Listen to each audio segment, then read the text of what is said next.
crypto warriors, changing our world day by day. The way of the crypto warriors, can't rely on the bankers, no way. Good morning, Bix Weir, roadtoro.com with your morning horn disease, your sip of chaga coffee. I apologize for my voice. Those of you on the private road last Tuesday, you got to pat yourself on the back once in a while when you get timing right, because it's a rare thing in any instance. Last Tuesday, I sent out this private road discussion, and there's a lot more of it than just timing, called Timeline to Destruction, Private Road Update number 2 on the Banking Crisis 2.0. In that, I made a prediction. I mean, it's obvious now that First Republic had to be bailed out. But in that discussion, it wasn't discussed until Tuesday information came out, but they were saying, oh no, they'll get bought by someone else and the FDIC won't have anything to do with it. I said Monday or Tuesday, they're going to bail them out.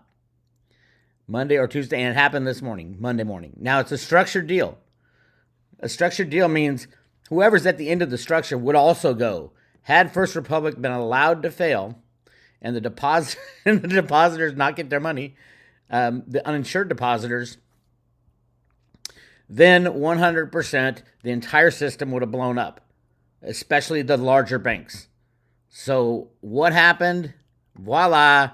JPMorgan Chase National Association of Columbus, Ohio, assumes all the deposits of First Republic Bank. First Republic Bank of San Francisco was closed today by the California Department of Financial Protection and Innovation, which appointed the Federal Deposit Insurance Corporation as receiver, the FDIC. To protect depositors, the FDIC is entering into a purchase and assumption agreement with the criminal bank of JPMorgan Chase. Now you have all the banks in the world that you can work with. Wow. And you're a regulator. Why would you choose the number one most criminal bank in history? Why would you choose a bank that since the year 2000 has racked up $36.7 billion in fines for doing illegal activity? 236 different incidents where they broke the law, seriously broke the law. Some of them are in the billions of dollars worth of fines. Why would you choose that? Because that is the bank that will go down, at the final bank to go down. But they knew that if JPMorgan, if Jamie Dimon didn't bail out First Republic Bank, the entire whole concept of having other people hold your money would be in the shitter. And everybody would have ran to their bank today and tomorrow. They're going to do it anyway. I hate to tell you. They're going to do it anyway. And by the way, when the Fed has to bail out a bank this big, and it was huge, talk about, you can't write a better script for the monetary value of silver and gold in your own possession. No third-party risk. You cannot write a better scenario. So what day do they have to hammer gold and silver the hardest or control it the most? And they can control it with the market structure of derivatives, which is completely illegal under commodity law. It would be the very day that these massive bailouts happen, and we saw it right here. There is the price of silver. It started going straight up. Everybody said, oh, it's going crazy. This is it. And then it gets slammed down. Was it slammed down or, quote, tamped down? Well, let's ask our friendly regulator what happens. Here's ROSTIN BEHNAM when he was discussing the silver short squeeze, the Wall Street Silver Gang, back in 2001 at the beginning of the year. Silver was about to break through $30. My God, the world would have ended. Listen to what ROSTIN BEHNAM said about that. And in many respects, the resiliency and the market structure of the futures market really were able to tamp down what could have been a much worse situation in the silver market. So I'm telling you right now, what he just said is 100% illegal in commodity law. I wrote it down beneath this video. I post this video every time. Chris Marcus is the first one to find this and post it. Everybody posts this video when you're talking about regulators. And this is true for crypto people too. These are the guys who assist in the market rigging. And I wrote under it, under commodity law, it is illegal for silver futures trading on the COMEX to influence or affect the true fair market value price of silver in any way. And the CFTC is the first to know that. As a matter of fact, in all three of the silver investigations, that was the number one thing they were looking for. Does the futures and options market affect the fair market value of silver, or is it just used as a hedging tool?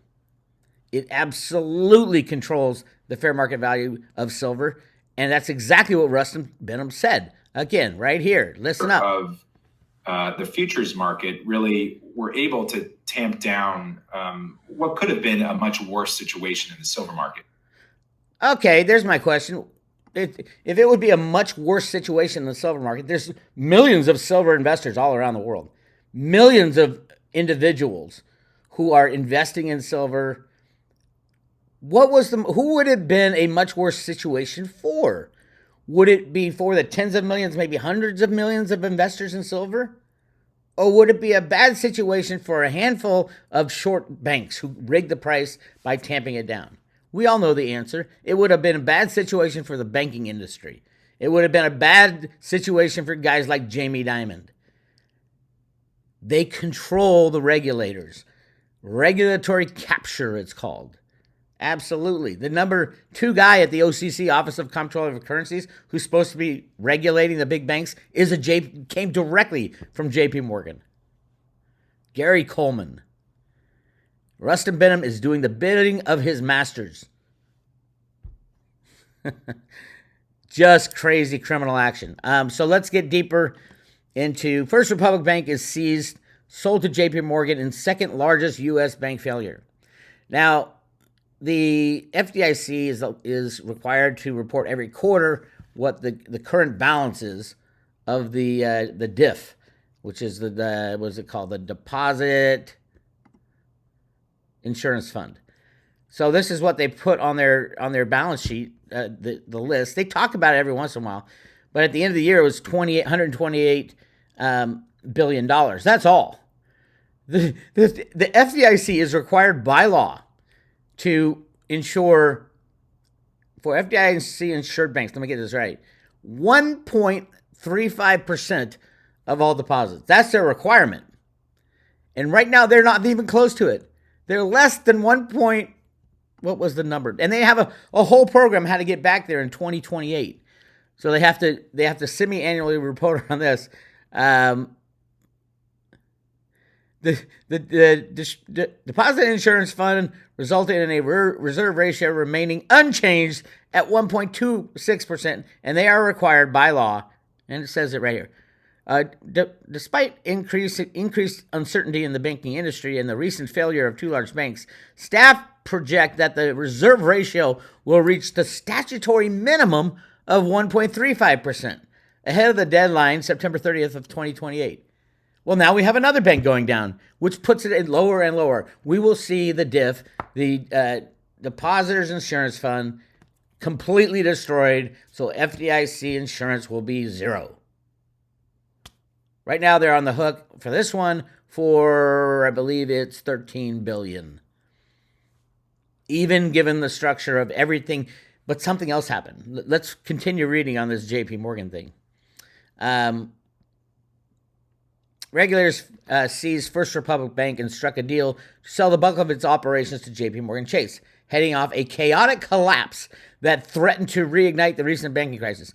This is while Jamie Dimon saying the banking system has never been stronger. Janet Yellen, everything's fine.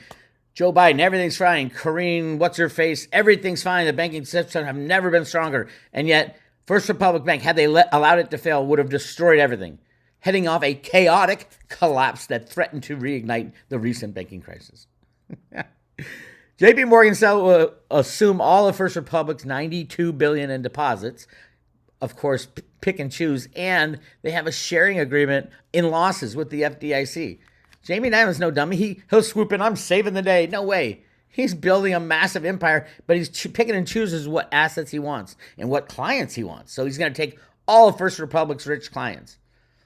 He's going to say, oh, keep all your money in the bank. It's fine with us. We're JPMorgan Chase. We don't have $50 trillion in derivatives and only $3 trillion in assets. Maybe they're up to $4 trillion in assets now. I don't know. I haven't looked in a while. But they still have $50 trillion in derivatives, toxic derivatives. Well, here's a question for you. Who assumes all the, I don't think there were many, but First Republic had a lot of derivatives as well. They weren't a big derivative player. I think 17 or 18 billion dollars. Who assumes that?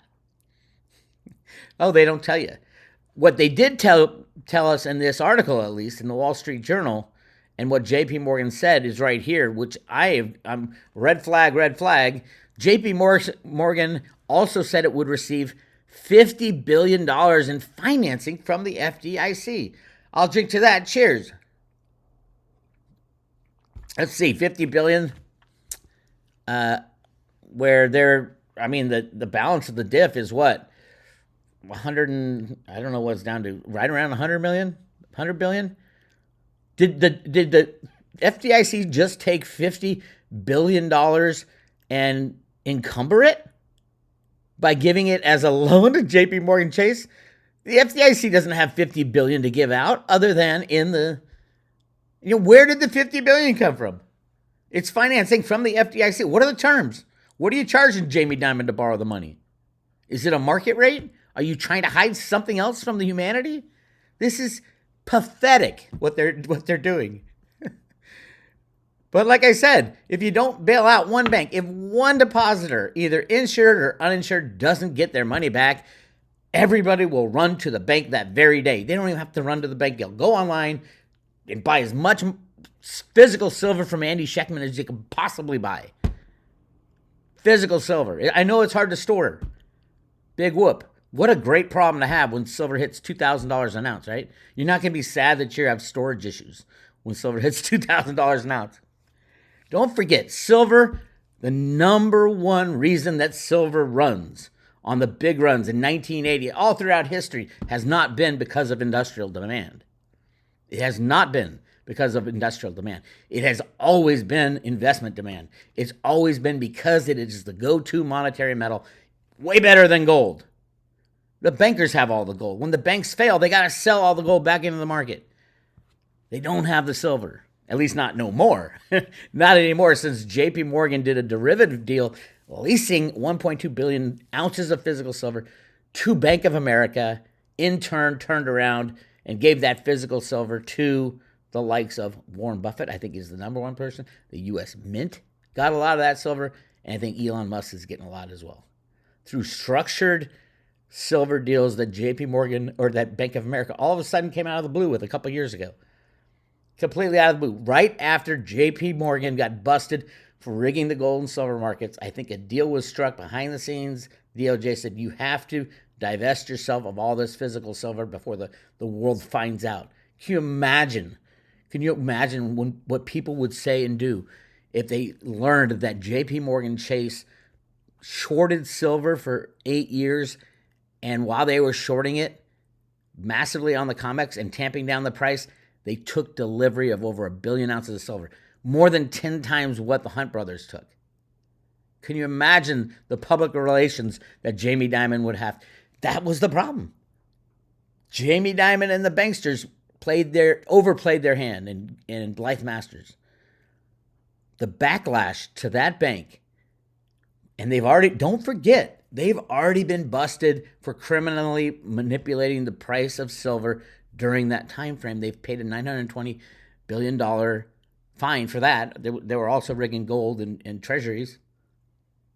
But can you imagine the backlash if people found out the truth, that while they were suppressing the price, illegally suppressing the price of silver from 2008 to 2016, while they were illegally suppressing the price, they were taking physical delivery and amassed 10 times what the Hunt brothers. Imagine that going over in the news. How would that go over? Jamie Dimon figured that out probably when they got busted and said, okay, how do we get rid of this silver without anybody knowing about it?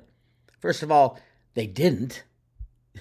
They didn't do it without people knowing about it because they were already in a lawsuit.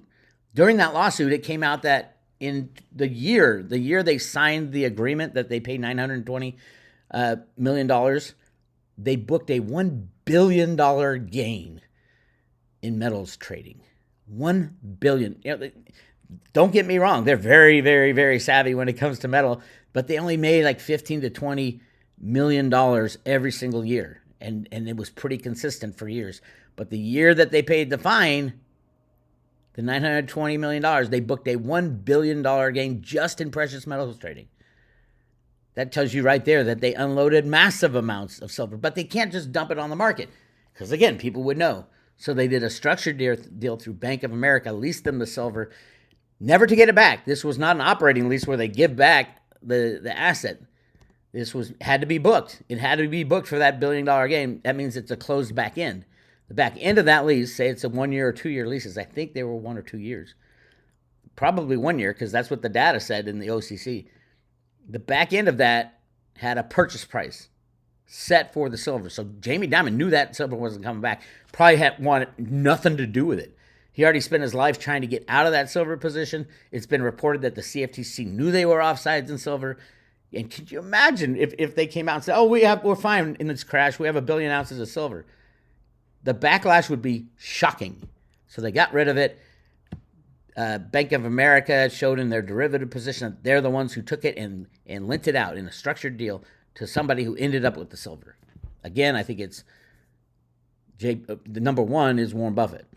That's why Warren Buffett shifted all his investments from Wells Fargo and JPMorgan. Everything went to Bank of America. That's his go-to bank. Why? Because they did silver structured deals with him that hid the fact that he was taking silver off the market in order to save our country, I think. Don't forget, Warren Buffett's dad was a true patriot. All right, so this is what's going on. I want to know where the FDIC got $50 billion from to lend it to JPMorgan. If it came out of, if they're encumbering the DIF fund, holy shit, that would make news. It's got to be something structured with the Fed. Who else has $50 billion lying around? The Fed doesn't have $50 billion lying around. They have $50 billion they can create from thin air. Ultimately, all this is a bailout. You and I, the taxpayer, are paying for it, and the pain shows in the fines that JPMorgan have paid since 2000, $36.7 billion in fines. Guess how much they made during that time? Don't even go. I can't even tell you how much it is. It is so far above the $36.7 billion. This is a crime syndicate operation. They had them on RICO charges. They decided not to pull the trigger. That means a deal was struck behind the scenes to get rid of that silver, put it back into the markets. All right, enough on that. Again, the DIF should be approaching $100 billion. Only remember, don't forget this letter. They're shitting bricks. The FDIC is shitting bricks. That's why they're not offering up anything more than they're required to and trying to structure deals. They're putting these assessments on banks that are literally destroying the banks too. And even the little guys have to pay for the big guys' bailouts. So I don't know what it is right now, but it is woefully below what they really are going to need. The FDIC is going to need a hell of a lot more than 1.27% of insurance on the deposits. By law, they're required to hit 1.35. So the FDIC is even illegally running a Ponzi shop. Woo! Lots of great stuff going on. Oh, by the way, if you have money, a lot of money is coming out of the banks and into money market funds. Don't do that. That is a huge mistake. There's no FDIC insurance on most of those. Make sure you know if you're under the legal limits of FDIC insurance. I talked to on the private road at Road to Ruta, by the way. Private road, you get a silver coin for joining. I've talked for a long time about how to increase the amount of the $250. You can increase the amount of $250,000 insurance. You can get it as high as you want. But it takes a simple thing. I talked about it and it has to do with the beneficiaries.